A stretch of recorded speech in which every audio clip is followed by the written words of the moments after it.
Welcome to ZKast, everyone. I'm ZS Val from ZK Research, and I'm here in Denver at Avaya's Engage user conference. And I'm joined today by Alan Masarek, the CEO of Avaya, and also Vlad Shmunis, the CEO of RingCentral. So welcome, gentlemen. Glad to have you here. Thanks so much. Thanks for having us. So as I mentioned, we're here at Engage, and for people not familiar with Engage, Alan, just tell me about the event, who it's for, what you hope to learn here. So Engage is Avaya's annual global conference. So we've got about 2,000 people here, and another few thousand will be streaming in, and it's customers and partners and media and analyst community throughout the world. So it's our big event each year. Okay, and I'm certainly looking forward to the content. We're kind of pre-day one. Yep. Now, I know historically you've used this event to highlight big news from the show, from Avaya, and this year was no different. In fact, today, a press release dropped announcing an expansion of the partnership between RingCentral and Avaya. Correct. And so, before we get into that, though, let's do a little walk down memory lane here. So, there's an existing partnership between Avaya and RingCentral. It's been in place now a couple years. 5 years now. Almost 5. And so as you look back on that, just some lessons learned. What did you learn in that initial phase of the partnership? Well, we entered into that partnership in October of 19. This predates me. I've only been in this role a little shy of 2 years. Hard to believe it's 5 years already. Yeah. But I think, on balance, it's gone well. We've sold some 500,000 seats together. We have Avaya Cloud Office is our exclusive public UCaaS solution. It's Avaya Cloud Office by RingCentral. RingCentral in the UCaaS market has the best product, we believe, in the world. And so the partnership has worked well that way. And we had an opportunity earlier this year to expand it and extend it. And then the announcement today also, some of the extension of it took it beyond the pure UCaaS into how we integrate in with the collaboration solution, because what we've heard from our customers is very often they want to use the collab solution from Ring and others, but be able to access the cloud from the cloud UI, access their prem telephony. And that's what we announced today. All right. And a few other things. Yeah, and we'll get into the details of that in a bit. Vlad, from your perspective, what have you learned through the 5-year period here? And obviously, it was a positive experience because you moved forward with a deeper partnership. Yeah.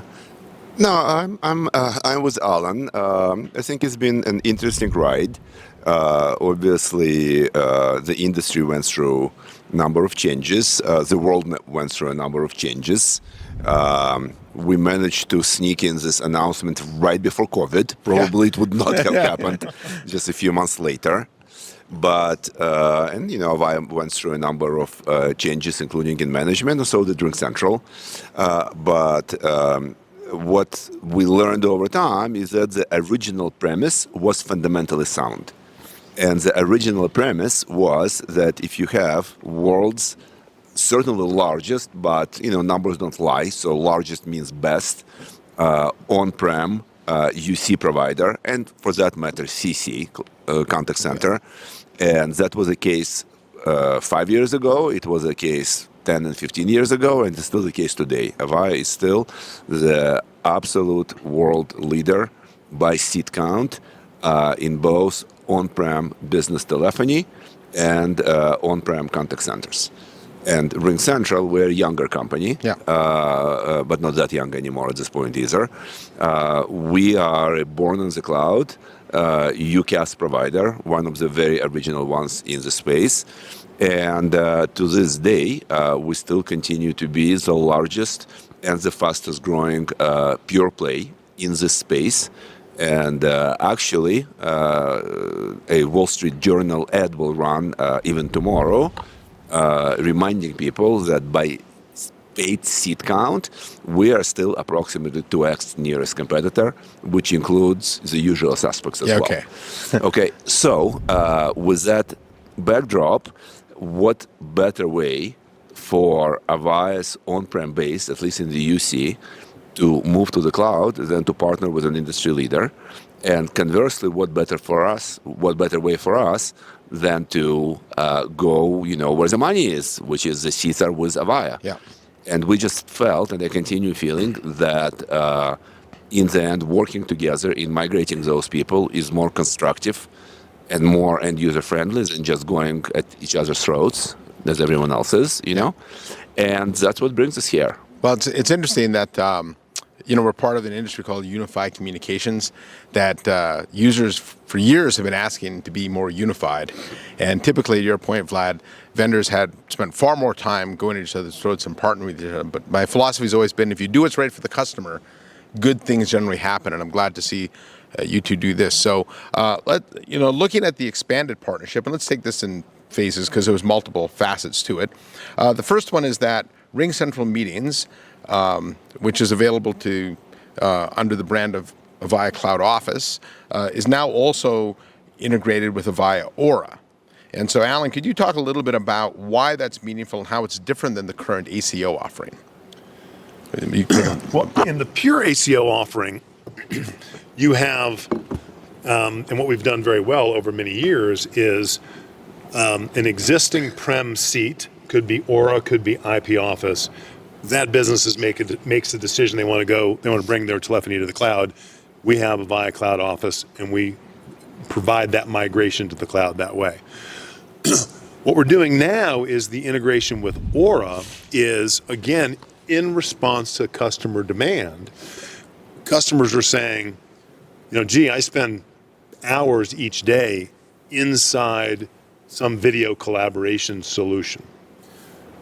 Often it's RingCentral as well, and others. That's the UI, that's the user interface that I want to work with.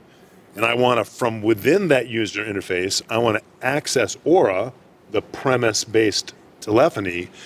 And it's very consistent with our strategy of innovation without disruption that says the innovation is you want to have a common UI, you want to have the opportunity to have the AI utilities around RingSense and a whole variety of other attributes that are available within the video collab, but you don't want to rip out the telephony.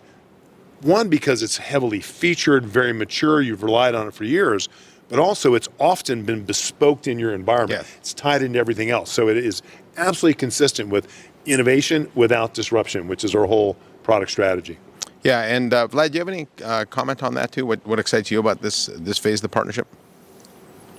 What Alan said is, I think you already mentioned the number, about 500,000 seats, which is a large number. That is a lot of seats. That is a lot of seats. Yeah. I don't think that people maybe in the general, universe realize just how successful this has been historically. Yeah. Even in spite of all of the headwinds that we've, mentioned that hopefully we're coming out of. But in fairness, most, not all, but most of those seats came from the IP Office base, which is more SMB, and the mainline enterprise customers that Avaya has to this day have been slower to move to the cloud. So this paves a way for them to keep their telephony on-prem while taking a baby step, if you will, into the cloud with the hybrid product. And the unique feature of this announcement today is, at least our understanding is, but Alan, will correct me if I'm wrong, the only way for a customer to migrate from on-prem to the cloud, including telephony, including the endpoint, and have this done fully under Avaya's brand is through the hybrid offering and ACO migration. And what I find fascinating about this too is while you categorize IP Office as primarily small and mid-sized business, there's a lot of larger organizations that use it for branches and they use Aura in the core. This actually creates kind of a unifying software layer using RingCentral where people it doesn't really matter what the underlying platform is now, can collaborate with each other seamlessly, correct? That's exactly right. I think that the whole approach that we have taken is to meet the customers where they are, Meaning, many customers in geographies throughout the world are perfectly satisfied with a premise-based deployment. It's their journey, and we support that.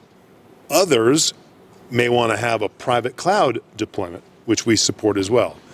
But many others are on some path to the cloud. Those we talked about before may want to go directly, fully to the cloud through ACO.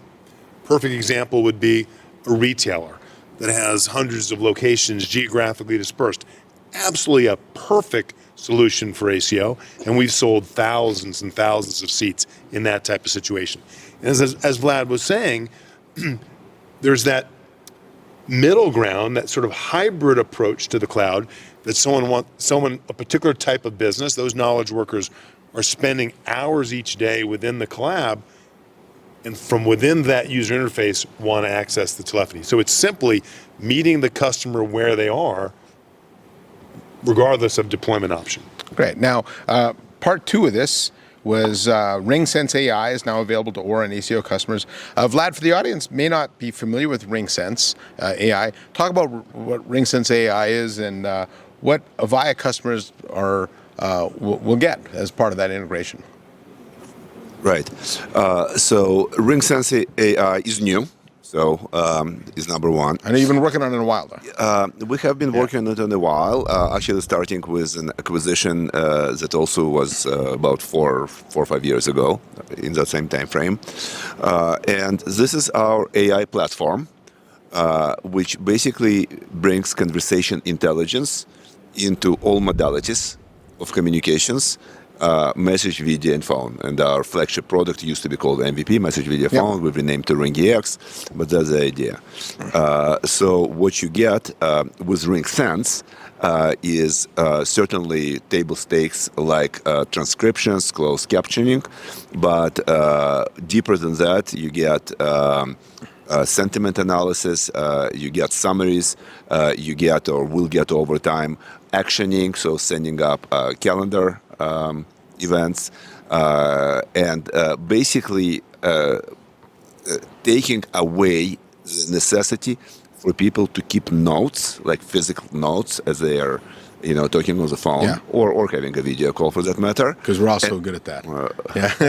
Because we're also good at that, exactly. Allows you to keep eye contact, for example, in the meeting, and also then having to sift through those notes and summarize and, make sense of them. That's RingSense.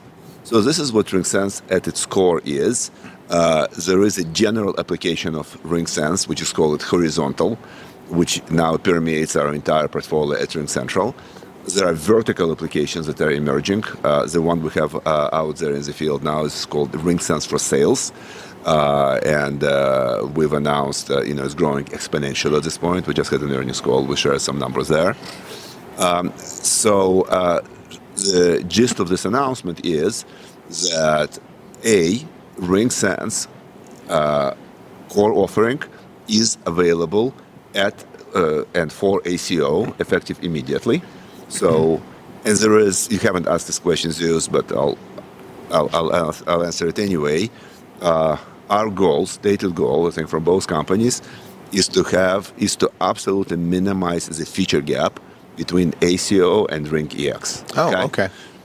And this is in that spirit. And the rest of the announcement today is just doubling down on this. It's RingSense for ACO and the hybrid offering now available just like it is for RingCentral itself.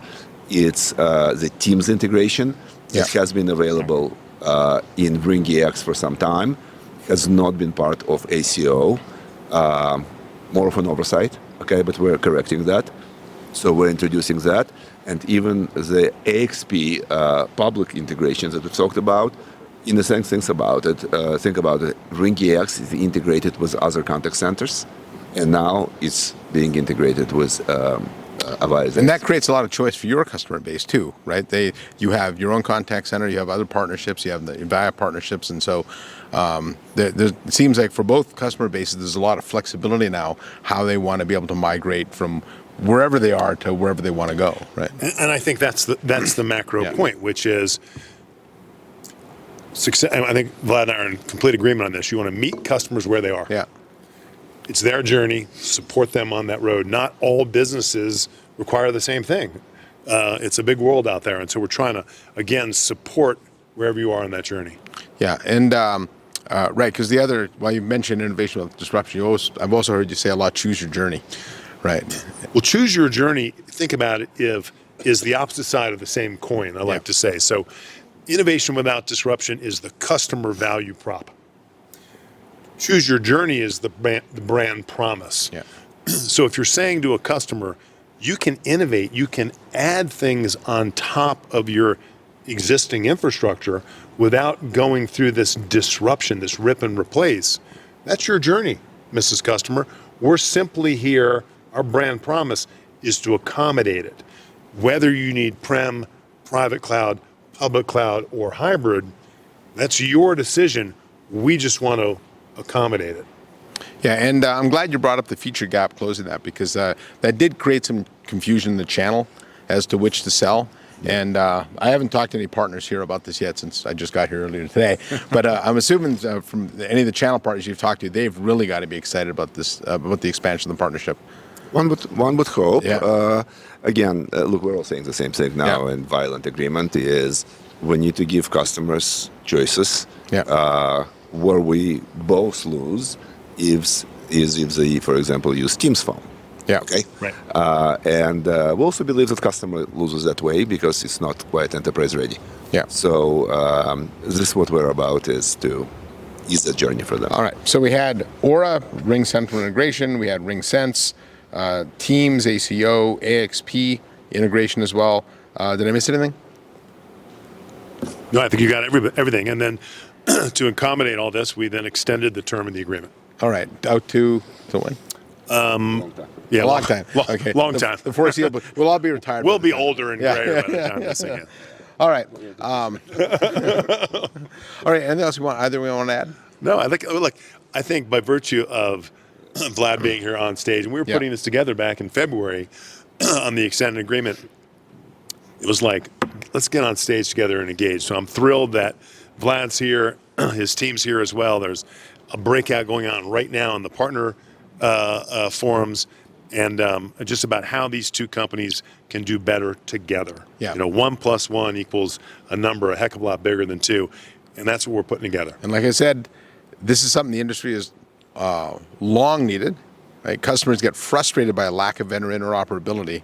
And as I've said all along, if you do what's right for the customer, things generally work out in the end. Look, it is about the customer, but we all have other stakeholders, employees, for example, but also investors and shareholders. Yep. And the other thing, to get back to your first question, what did we learn? We learned that market loves this combination. Market loved when they felt that there was a way to searching for a word here, but in a constructive and predictable manner to migrate the world's largest on-prem base to a world-class cloud solution. I think that with COVID and a bunch of other changes, market has maybe written this partnership off a little bit. And my goal here, and our team's goal here at this conference, is to remind people that it is alive, it is well, it is as needed as ever. And look, in a maybe funny way, but I think that both companies are stronger now, even individually, than they were 5 years ago. And now you have two stronger players linking arms. Yeah, I don't think there's any question. In fact, I think when the first deal was done, there might have been a little bit of we had no choice, right? I think right now you have a choice, and you're doing it because it's the right thing to do. It's the right thing for the customers. Yeah, and that's the big difference. So exactly. All right. So on behalf of Vlad Shmunis and Alan Masarek, I'm ZS Caraval from ZK Reach. Thanks for watching. Make sure you hit the subscribe button. I'll see you next time on the next episode of ZKast. Thanks, gentlemen. ZS, thanks so much. Thank you. Bye-bye.